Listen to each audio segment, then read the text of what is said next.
Merci d'avoir répondu à notre invitation d'abord. Et comme vous pouvez le voir, aujourd'hui les jeunes sont venus écouter, surtout pour se découvrir leurs compétences, pour vraiment faire un choix excellent par rapport à leur métier. Parce que c'est justement cela le thème de cet événement, comment choisir son métier. Il m'arrive, et c'est d'ailleurs la raison pour laquelle cette initiative est née depuis il y a cela 3 ans maintenant, il m'arrive de rencontrer des jeunes en classe de master ou de licence qui ne savent pas jusqu'à présent ce qu'ils veulent faire comme métier. Et cela me semblait urgent et important à solutionner. Et c'est la raison pour laquelle, vous le devinez, il y a eu cette mobilisation aujourd'hui pour que les jeunes ensemble puissent trouver des réponses à leurs questions.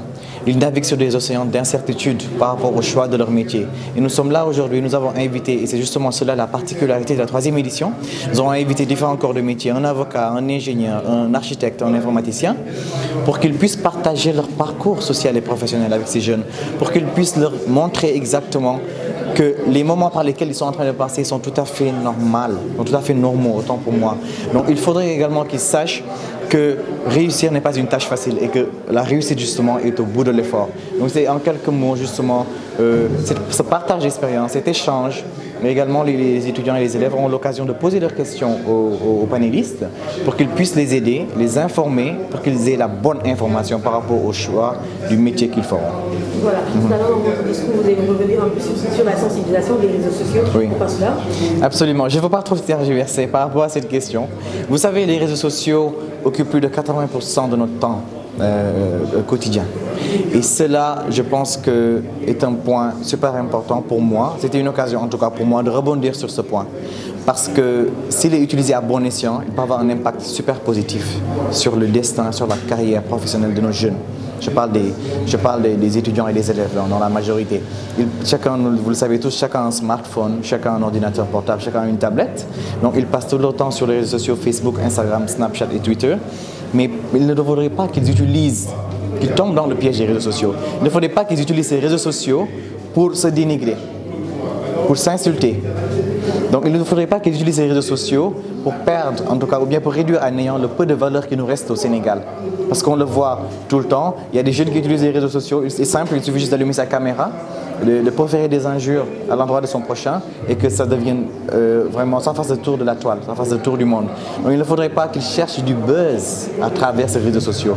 Nous avons besoin d'un buzz positif et le buzz positif justement, c'est que le Sénégal puisse produire des scientifiques, le Sénégal puisse produire en tout cas les enfants du pays puissent devenir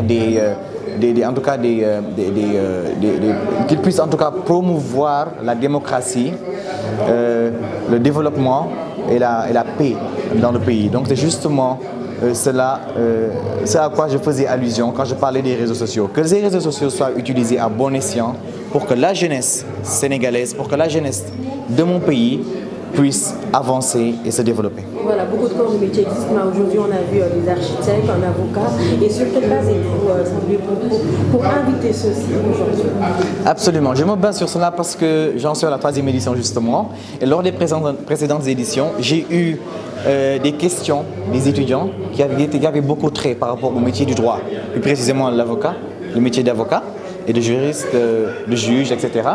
Donc cela m'a semblé pertinent que cette année-ci, je puisse inviter un avocat qui est dans le métier, qui exerce depuis bien longtemps, qui a une expérience avérée et qui puisse, à l'image bien sûr de l'architecture et de l'ingénierie financière et également de l'informatique, puisque ce sont les métiers d'avenir, pour que les jeunes puissent savoir, ne serait-ce que quel est le premier salaire d'un architecte, quel est le premier salaire d'un avocat, comment devenir avocat, pour qu'ils aient des éclaircissements par rapport à ces questions, pour qu'ils puissent faire un choix excellent, pour qu'ils puissent faire et avoir en tout cas une orientation qui leur permettra de réussir leur avenir professionnel.